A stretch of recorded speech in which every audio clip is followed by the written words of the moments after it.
Student, good morning. अभी हम लोग पिछले क्लासों में शब्दों के वर्गीकरण का आधार पढ़े, जिसमें सबसे पहले हमने देखा उत्पत्ति या स्रोत का आधार। यहाँ दिखाई दे रहा है शब्दों के वर्गीकरण का आधार हमने जाना। सबसे पहले शब्दों के वर्गीकरण का आधार क्या बताया गया? उत्पत्ति या स्रोत है। उत्पत्ति या स्रोत वर्गीकरण का आधार माना गया है, जिसके अंतर्गत 5 प्रकार के शब्द आते हैं। आपको बता दिया गया है इसके बारे में। तत्सम, तद्भव, देशज, विदेशी और संकर शब्द। उत्पत्ति या स्रोत के आधार पर शब्दों के 5 प्रकार माने गए हैं। इसके बारे में तुम्हें पिछले क्लास में समझाया गया। दूसरा है शब्दों का वर्गीकरण का आधार रचना या बनावट भी है, जिसके अंतर्गत 3 प्रकार के शब्द आते हैं। ध्यान से देखना, इसके अंतर्गत 3 प्रकार के शब्द आते हैं रचना या बनावट के आधार पर। रूढ़, यौगिक, योग रूढ़, इन तीनों के बारे में तुम्हें बताया गया है।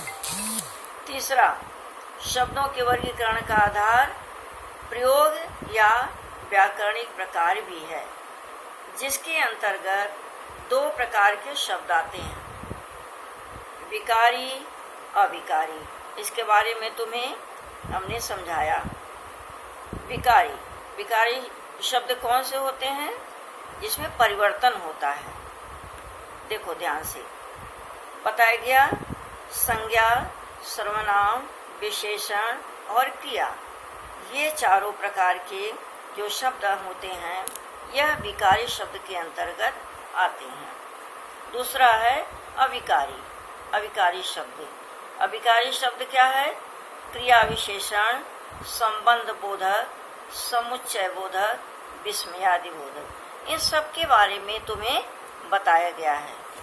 अब देखो, आज हम लोग अर्थ के आधार पर शब्दों के भेद पढ़ेंगे। शब्दों के भेद, अर्थ के आधार पर शब्दों के भेद दिखाई दे रहा है बच्चों। अर्थ के आधार पर शब्दों के 2 भेद माने गए हैं, सार्थक शब्द, निरर्थक शब्द। ध्यान से देखना, अर्थ के आधार पर शब्दों के 2 भेद माने गए हैं, सार्थक शब्द, निरर्थक शब्द। अब देखते हैं सार्थक शब्द क्या है। जिन शब्दों का कोई अर्थ होता है उन्हें सार्थक शब्द कहते हैं। सार्थक शब्द किसे कहते हैं? जिन शब्दों का कोई अर्थ होता है, जिन शब्दों से कोई अर्थ निकलता है, उन्हें सार्थक शब्द कहा जाता है। निरर्थक शब्द क्या है?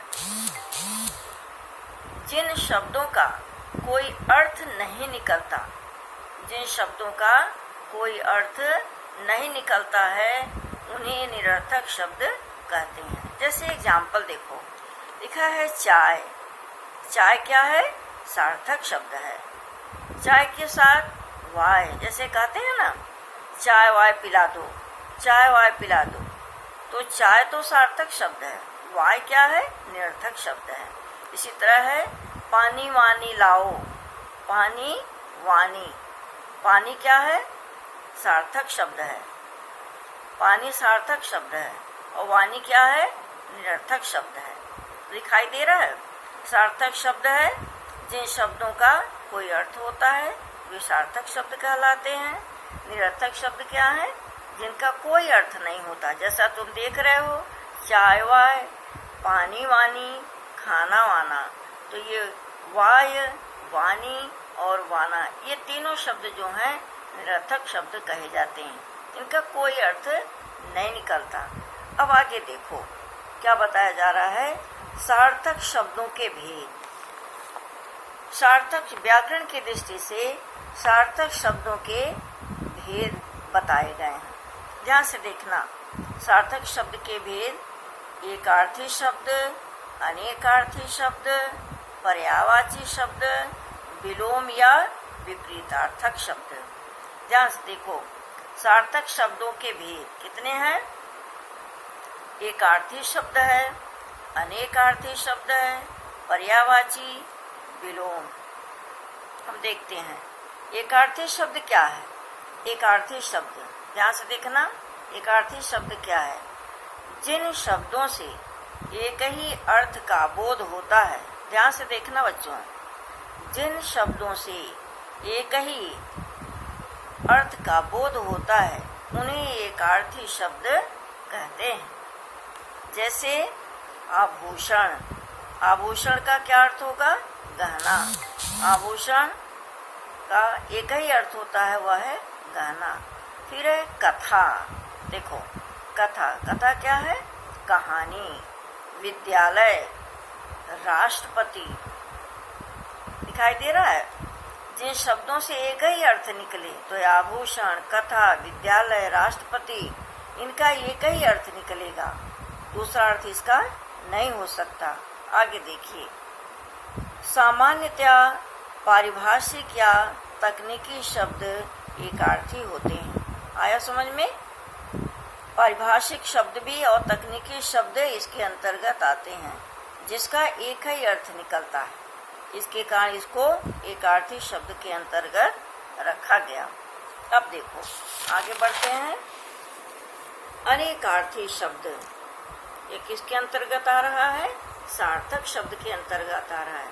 अनेकार्थी, जिन शब्दों से एक से अधिक अर्थों का बोध होता है। जिन शब्दों का एक से अधिक अर्थ का ज्ञान हो उन्हें अनेकार्थी शब्द कहा जाता है। ध्यान से देखना, उदाहरण दिया हुआ है। अंक, अंक दिखाई दे रहा है? अंक का एक अर्थ होता है गिनती का अंक, अध्याय, गोद, संख्या। आ रहा समझ में? अंक शब्द के 4 अर्थ होते हैं, गिनती के अंक, अध्याय, गोद और संख्या। इसी तरह देखो कनक है, कनक, कनक माने सोना और धतूरा, कनक का 2 अर्थ हुआ। इसी तरह देखो एक शब्द और है कर, कर का अर्थ है हाथी, हाथी को भी कर कहा जाता है। किरण, सूर्य की किरण को कर कहते हैं। टैक्स, जो टैक्स लिया जाता है उसको भी कर कहते हैं। ध्यान से देखो तो क्या हुआ? अनेकार्थी शब्द क्या है? जिन शब्दों से एक से अधिक अर्थों का बोध होता है उन्हें अनेकार्थी शब्द कहा जाता है। दिखाई दे रहा है? अंक, अंक का हमने अभी बताया कि 4 अर्थ हुआ, गिनती के अंक, अध्याय, गोद, संख्या। कनक, सोना, धतूरा। कर, कर शब्द का क्या है? हाथी, किरण, टैक्स। फिर से हम देखते हैं एक बार, अर्थ के आधार पर शब्दों के भेद, जैसा आज बताया गया। फिर से एक बार देख लीजिए, अर्थ के आधार पर शब्दों के 2 भेद माने गए। पहला है सार्थक शब्द। सार्थक शब्द वे शब्द होते हैं जिन शब्दों का कोई अर्थ होता है। दूसरा है निरर्थक शब्द, जिन शब्दों का कोई अर्थ नहीं निकलता उन्हें निरर्थक शब्द कहते हैं। जैसे दिखाई दे रहा है चाय वाय, पानी वानी, खाना वाना। चाय, पानी, खाना ये शब्द सार्थक हैं। वाय, वानी, वाना ये शब्द क्या है? निरर्थक माने जाते हैं। अब देखो सार्थक शब्दों के भेद जैसा बताया गया, एकार्थी शब्द, अनेकार्थी शब्द, पर्यायवाची शब्द, विलोम या विपर्यार्थक। विपर्यार्थक माने उसके उल्टा, उल्टा शब्द। अब पहला हमने अभी समझाया एकार्थी शब्द, जिन शब्दों से एक ही अर्थ का ज्ञान हो, बोध हो, उन्हें एकार्थी शब्द कहते हैं। जैसा अभी हमने तुम्हें बताया, ये सब एग्जाम्पल दिखाई दे रहे हैं। आभूषण, गहना, कथा, कहानी, विद्यालय, राष्ट्रपति। तो यह हुआ एकार्थी शब्द। बच्चों, हमें पूरी उम्मीद है कि जो कुछ भी हमने समझाया वो तुम्हें समझ में आया होगा। जो कुछ समझाया जाता है उसको ध्यान से सुना करो, और जब तुम वीडियो देखते हो तो उसको तुम अपनी कॉपी पर भी लिखा करो, जिससे उसको जब तुम दोबारा पढ़ोगे तो तुम्हें और भी समझ में आएगा।